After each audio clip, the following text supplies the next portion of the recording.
Hello guys, welcome to our channel.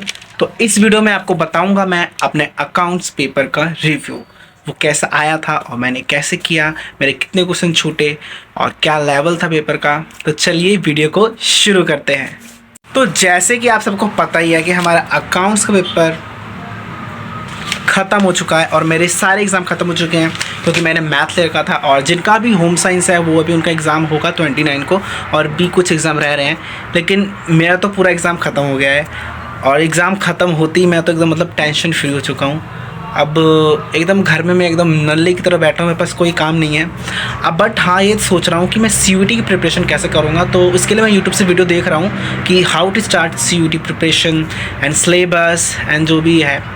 तो CUET की preparation तो मैं 3-4 दिन बाद ही करूँगा। मैं आराम से रेस्ट करूँगा, अपना वेब सीरीज़ देखूँगा और जो भी है फुल ऑन मस्ती है। घर में बैठ के, बाहर मुझे बिल्कुल जाना पसंद नहीं है। बाहर पता नहीं क्यों बाहर जाकर और थक जाता हूँ मैं। तो अभी मैं कुछ नहीं करूँगा और मैं कहीं कहीं जॉब्स भी सर्च कर रहा हूँ, जिससे मैं साथ साथ काम भी करता रहूँगा क्योंकि रिज़ल्ट तो 2-3 महीने बाद ही आएगा और CUET एग्ज़ाम भी 1 महीने बाद है। ऑलमोस्ट 30 डेज़ है। तो जब तक मैं क्या करूँगा, पढ़ाई भी कर लूँगा और मैं जॉब भी कर लूँगा साथ साथ, वो मैं हैंडल कर लूँगा। वो मैं आगे ब्लॉग आएगा तो मैं आपको बताऊँगा, सारे डिटेल दूँगा।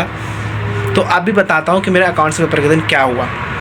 तो पहली बात, जो सुनील पांडा सर ने लाइव लिया था मैंने उसे अटेंड नहीं किया यार। मैं रात में 12-1 बजे सोया, उसके बाद मेरी आँख ही नहीं खुली। मैं कम से कम 6 बजे उठा, तो उस टाइम सर 7 बजे तक लाइव ले रहे थे। तो मैंने थोड़ा सा लाइव अटेंड किया और लाइव को बैक करके मैंने फिर देखा उनकी वीडियोस, क्योंकि हमें कम से कम 8-8:30 बजे स्कूल से निकलना होता है। तो आई हैव टाइम कि मैं देख लूँ अच्छे से। तो मैंने देखा और कैपिटल के एड सिस्टम के क्वेश्चन भी किए, रिवाइज़ किए, क्या है कॉन्सेप्ट, अलग अलग एड सिस्टम में कैसे क्वेश्चन करने हैं और गुडविल का अगर सब मैंने रिवाइज़ करा।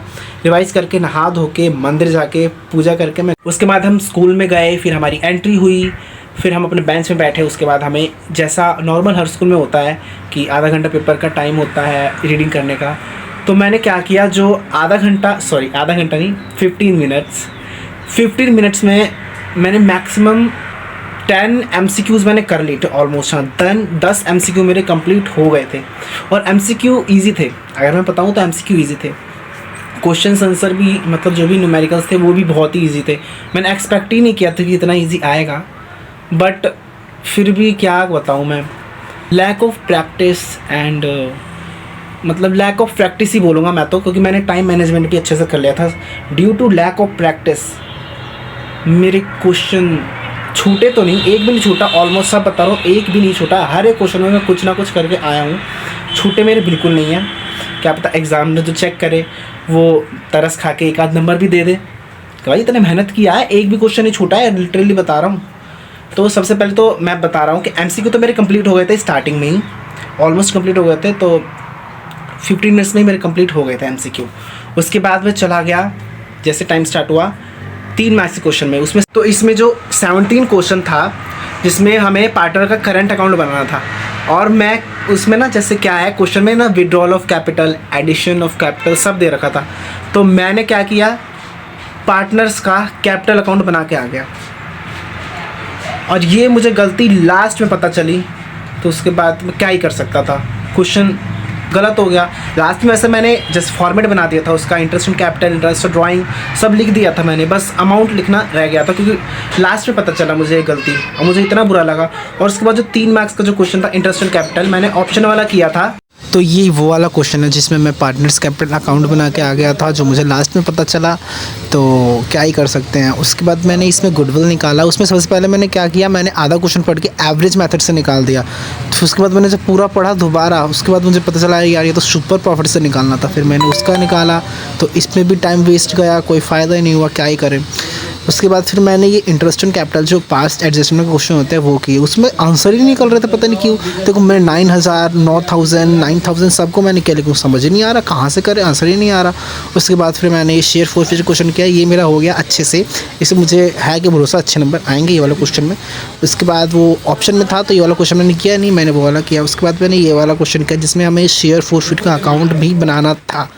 तो वो मैंने अकाउंट बनाया। देन उसके बाद मैंने ये किए क्वेश्चंस, ये वाले जो क्वेश्चंस है जिसमें हमें पार्टर्स एग्जीक्यूटर अकाउंट बनाना था, मैंने वो किया। उसमें पता नहीं कि मेरा सही है कि नहीं। तो और ये वाला क्वेश्चन जो सुनील पांडे सर ने अच्छे से कराया था, एक्सट्रैक्ट ऑफ बैलेंस शीट से जो क्वेश्चन आया था, जो CBSE ने सैम्पल पेपर में भी दिया था, तो ये वाला क्वेश्चन मेरा सही जाएगा। मैक्सिमम 5 या 4 मार्क्स तो मेरे इसमें आ ही जाएंगे। MCQ है तो मेरा बहुत हेल्प हो गया, नहीं तो आई डोंट नो कि मेरे अच्छे नंबर आते हैं कि नहीं। वैसे तो मैं पास ही हूँ और तो कुछ एक्सपेक्ट कर नहीं सकता due to lack of practice. उसके बाद मैंने ये वाला क्वेश्चन सोचा मैं लास्ट में करूँगा, क्योंकि मुझे इसमें डाउट था कि मैं इसे पूरा कंप्लीट कर पाऊँगा कि नहीं, तो इसे मैंने लास्ट के लिए छोड़ दिया। और जिसमें मैं कंफर्म था तो वो वाला क्वेश्चन किया। तो ये मैंने ये वाला कंप्लीट किया। जो ये क्वेश्चन दिख रहा है इसमें जनरल एंट्रीज करनी थी, रिजोल्यूशन वो जो होता है रियलाइजेशन के अकॉर्डिंग। उसके बाद ये वाला क्वेश्चन आया। फिर मैंने इसमें ये वाला नहीं किया, मैंने इसका ऑप्शन वाला किया था जिसमें भी जनरल एंट्री करनी थी, तो मैंने वो भी किया, क्योंकि जनरल एंट्री थोड़ा ईजी हो जाता है, उसमें मार्क्स मुझे अच्छा लगता है जनरल एंट्री करना, मार्क्स थोड़े उसमें मिल जाते हैं। तो मैंने उसके बाद ये वाला क्वेश्चन किया। उसके बाद मैं सीधे चला गया पार्ट बी पे। पार्ट बी मैंने कंप्लीट किए। जितने भी मेरे MCQs थे, MCQ ईजी थे, पार्ट बी के ज़्यादा टफ नहीं थे, नॉर्मली थे, वो किए। उसके बाद मैंने ना रेशियो वाला चैप्टर नहीं किया था, तो मैंने रेशियो वाला क्वेश्चन मेरे समझ ही नहीं आया क्या था, बट मैंने फार्मूले लर्न कर लेते, मैं फार्मूला उसमें लिख के आ गया था। ये इसमें जो फार्मूले हैं ये मैं फार्मूले राइट डाउन करके आ गया था। उसके बाद मैं चला गया कैश फ्लो में। कैश फ्लो में मतलब लास्ट ही टाइम बचा था मैक्सिमम आधा घंटा, उसमें मैंने जल्दबाजी में ना तीनों ही चीज़ बना के आ गया, फाइनेंसिंग, इन्वेस्टिंग, ऑपरेटिंग सब। लेकिन इसमें बाहर जाकर पता चला इसमें ऑपरेटिंग ही बनाना था, तो मुझे इतना बुरा लगा। ये क्वेश्चन का टाइम मैंने जो वेस्ट किया वो मैं कहीं और यूटिलाइज़ कर सकता था। खैर मैं क्या ही कहूँ, लेकिन कैश फ्लो का क्वेश्चन भी इजी था, नंबर मेरे इसमें भी आ जाएंगे। उसके बाद मैंने जो कंपैरेटिव एंड कॉमन सेंस वाला क्वेश्चन कंप्लीट किया, उसमें मेरा कंप्लीट हो गया, जिसमें PNL आया था, मैंने वो कंप्लीट किया। दैन बस यही है। उसके बाद मैंने लास्ट में शेयर फुटेज का अकाउंट कंप्लीट किया। आप अपना कमेंट में बताइए कि आपका पेपर कैसा गया और आगे आप क्या करेंगे, CUT या कुछ और। तो मिलते हैं नेक्स्ट वीडियो में, बने रहिए, आगे बहुत अच्छी वीडियो आएंगी। और do not forget to like, subscribe and share the videos. Please support करो guys. Thanks for watching, bye bye.